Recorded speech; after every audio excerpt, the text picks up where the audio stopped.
out by just thanking everybody for being here today on this very hot but beautiful day. And I'd like to just announce some of the folks who are by my side. This is Councilman Steve Flotterin. Also we have Tom O'Hara with us and Al Brown. I just want to explain first so that you completely understand how an audit should work. The auditors come into a municipality and they take a check of the financial health of the municipality, and then they create what's called a preliminary draft. After that, an exit interview is scheduled. An exit interview is when the audit team meets with the town board, including the supervisor, so that the board and the supervisor can ask the audit team any pertinent questions that we have regarding the preliminary draft. Then the town board and the supervisor are supposed to put together a written response to the preliminary report.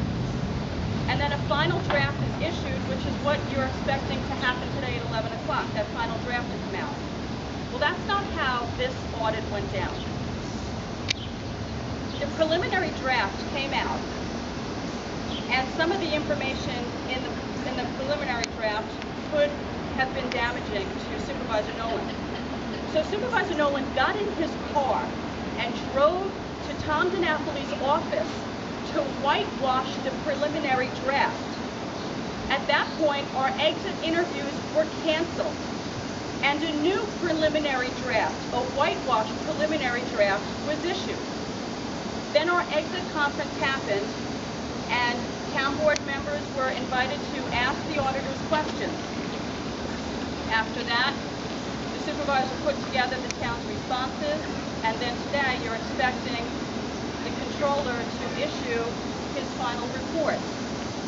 A final report that I have not yet seen. However, it is a final report that Tom DiNapoli has been spoon-feeding to some members of the media in small doses, which I find completely irresponsible for somebody who's supposed to be overseeing the finances of this town to be giving out this report to the media without first giving it out to town council members is egregious, in my opinion. I am calling on DA Spoda and New York State Attorney General Andrew Cuomo to investigate this audit and find out why factual information was removed from DiNapoli's audit. DiNapoli's own staff is wondering why factual information was removed from the preliminary report, and so am I. The original report had stated that the town controller told the auditors that a CPA that's hired by the town funneled $23 million of non-existent encumbrances for the 2008 fiscal year into the unreserved and designated portions of the fund balance. In other words, they said that the town said that they spent the money, but actually didn't, and then funneled that money into two separate accounts, trying to make it appear that the town's financial health was worse than it is. Bill Nolan could have used that money to lower taxes here in the town of Islip, and instead he chose to raise taxes and hide the funds. Also, in today's Newsday, Supervisor Nolan says that not one of these issues is of my making. That, folks, is an out-and-out lie. In the final version of this report that I am hoping still exists in this report, although we're not quite sure, you will find that it says Supervisor Nolan encumbered an average of $14.3 million per year from 2006 through 2008 that was not supported by any valid purchase orders placed with vendors. As a result, the available fund balance was understated each year. Again, that money could have been used to lower our taxes. I want to thank you all for being here today, and I'm going to introduce now Councilman Steve Flotterin. Thank you, Trish. One is, as you can hear, it's great to have someone else working with me. I have a prepared statement. My concerns about Supervisor Nolan as Chief Financial Officer goes back to November 2007 budget hearing. Concerns in simple terms, Nolan's numbers don't add up.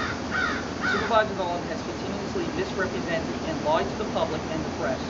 What he has done with his abuse of power as Chief Executive Officer and Chief Financial Officer has been secret hiring agreements, positions for political friends, large illegal salary increases political favors, reduce town services, and increase taxes 2 years in a row. Why are we standing here now? The State Controller's Office did an audit on the town of Islip. The audit team writes a draft. Again, some things I might be repeating that Trish said, but again, I just want to make sure we understand all. The town audit team writes a draft, reports on its findings, then sends it up to the State Controller's Office in Albany. They review and sign off the draft report on the draft report, and then they set an exit interview with the court. The day before I was supposed to have my exit interview, it was canceled because the chief financial officer, I believe, Bill Nolan, did not like the findings. He wanted it to disappear. He went to Albany to the State Controller's Office and had it bold, and language on almost every page removed or changed.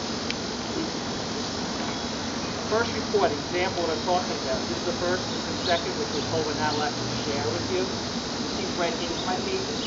Those are sentences, paragraphs, every single page, moved, whitewashed, water, everything, all me. That's the control that the office originally did was remove.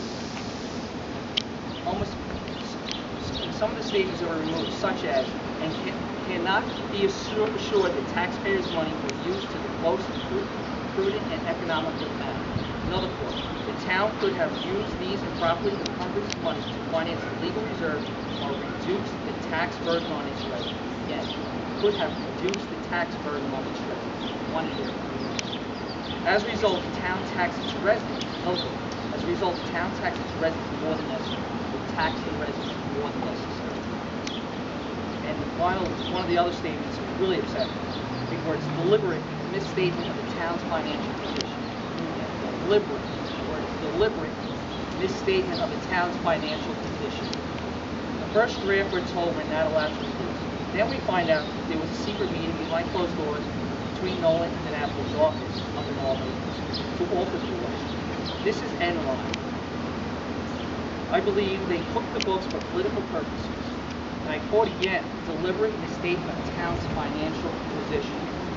I call on State Controller DiNapoli to release the first draft report publicly and answer questions about the secret meeting with Nolan and the alterations to this report. One must wonder about the validity of all other audits from the State Controller's Office under DiNapoli, such as the school district. What deals were made? Trish and myself are demanding the Attorney General's Andrew Cuomo's office to investigate